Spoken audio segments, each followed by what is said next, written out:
SLBC టన్నెల్లో చిక్కుకున్న కార్మికులను బయటకు తెచ్చే ప్రయత్నాలు మరింత ముమ్మరమయ్యాయి. లోపల అడ్డుగా ఉన్న టీబీఎం మెషిన్ను సిబ్బంది కట్ చేస్తున్నారు. అది బయటకు వచ్చిన వెంటనే మిగిలిన సహాయక చర్యలు చేపడతామంటున్నారు. మరోవైపు దేశంలోని అత్యంత ప్రసిద్ధిగాంచిన టీమ్స్తో సమన్వయం చేసుకుంటూ రెస్క్యూ ఆపరేషన్స్ ముందుకు తీసుకువెళ్తున్నాము అన్నారు మంత్రి ఉత్తమ్ కుమార్ రెడ్డి. ఎస్ఎల్బీసీ ప్రమాదం జరిగి 6 రోజులవుతోంది. మరి ప్రమాదంలో చిక్కుకున్న 8 మంది పరిస్థితి ఏంటి? వారు బతికే ఉన్నారా? ఉంటే టన్నెల్లో ఎక్కడున్నారు? ఇప్పుడు ఇదే ప్రశ్న తెలుగు రాష్ట్రాల ప్రజలను వేధిస్తోంది. సొరంగంలో భారీ ఎత్తున మట్టి కూలడం, నీరు బురద చేరడంతో ప్రాణాలతో ఉండే అవకాశం తక్కువని భావిస్తున్నారు. వారంతా బురదలోనే టన్నెల్ బోరింగ్ మిషన్ చుట్టూ కూరుకుపోయి ఉండొచ్చని అనుమానిస్తున్నారు. మట్టిలో కార్మికుల ఆనవాళ్ల కోసం రాడార్లతో సెర్చ్ చేస్తున్నారు. మరోవైపు కన్వేయర్ బెల్ట్ పునరుద్ధరణ పనులు సాగుతున్నాయి.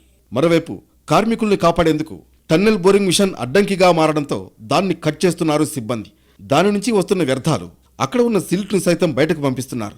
ప్రమాద సమయంలో మిషన్ భారీగా దెబ్బతింది. ఆ తర్వాత ఒత్తిడితో దాని వ్యర్థాలు ముందుకు తోసుకొచ్చాయి.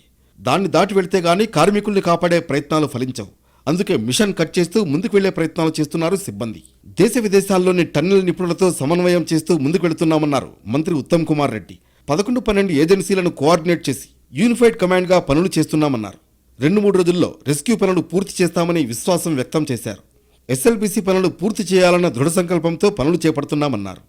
పారదర్శకంగా, ఎఫిషియెంట్గా, కాంపిటెంట్గా భారతదేశంలో విదేశాల్లో ఉన్న బెస్ట్ పాసిబుల్ టనల్ ఎక్స్పర్ట్స్తో మేము సమన్వయం చేసుకొని 11-12 మంది ఏజెన్సీస్ని కోఆర్డినేట్ చేసి ఒక యూనిఫైడ్ కమాండ్తో ముందుకు పోతున్నాము.